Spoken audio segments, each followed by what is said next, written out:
दुर्गा नदी के किनारे बसा एक गांव फूलपुर। गांव में कुछ 100-150 लोग रहते थे।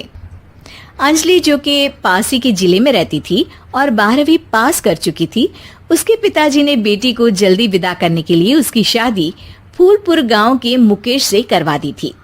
मुकेश कभी स्कूल नहीं गया था और इस कारण वो पढ़ा लिखा नहीं था और बाकी गांव वालों की हालत भी मुकेश जैसी ही थी। मुकेश के घर में उसके माता पिता भी रहते थे। सासू माँ, मैं बाहर मंदिर तक जा रही हूँ, आधे घंटे में आ जाऊंगी। अरे अभी कहीं जाने की जरूरत नहीं है, चुपचाप जाके रसोई में रात के खाने की तैयारी करो। और ये घूंघट क्यों हटा लिया है तुमने? क्या पता नहीं कि इस गांव में औरतें बिना घूंघट के नहीं रहती? रात में अंजलि छत पर जाकर अपनी मम्मी से बात कर रही होती है। तभी गांव की 3-4 औरतें उसे देख लेती है और दरवाजे पर आकर उसकी सास से शिकायत करने लगती है।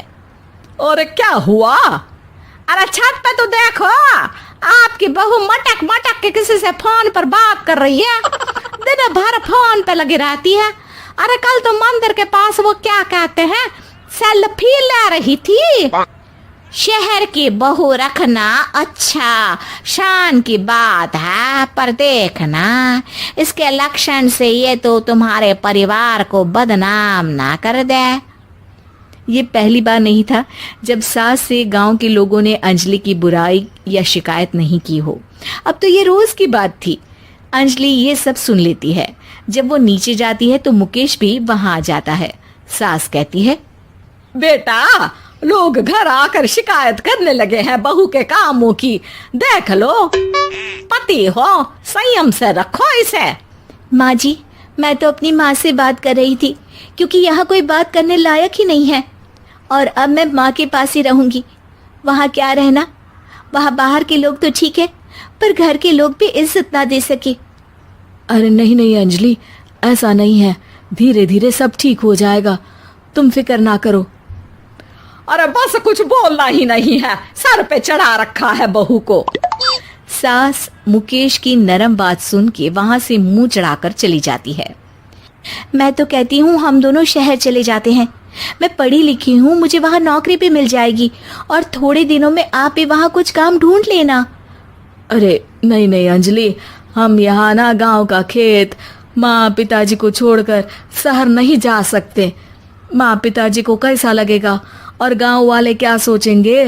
ये कहकर मुकेश सोने चला जाता है और अंजलि की गांव वालों द्वारा बुराई का सिलसिला बहुत दिनों तक चलता ही रहता है। लेकिन अंजलि गुस्सा ना दिखाते हुए समझदारी से काम लेती है।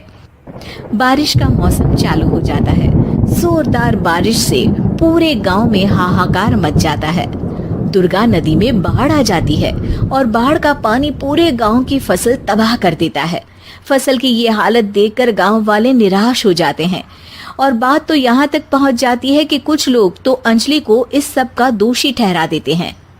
अरे पूरी फसल तबाह हो गई, पता नहीं किसकी नजर लग गई है। अरे जब से चौधरी परिवार में ये शहर की बहू आई है ना, तब से ही गांव की शांति चली गई है। इसके कर्म कांड से माँ दुर्गा नदी भी खुश नहीं है। ये सब सुनकर बेचारी अंजलि रोते हुए अपने घर चली जाती है। कुछ दिन बाद सभी गांव वाले अपनी फसल का मुआवजा लेकर अपने अपने घर आते हैं। मुकेश भी 1500 लेकर आता है।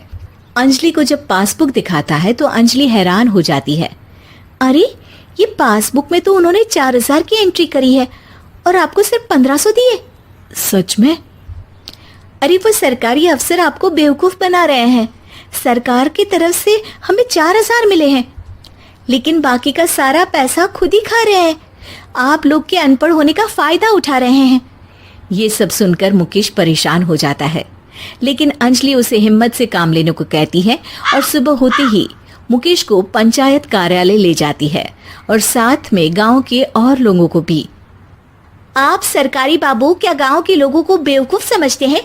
आपको क्या लगता है ये पढ़े लिखे नहीं है तो आप कुछ भी मनमानी करेंगे?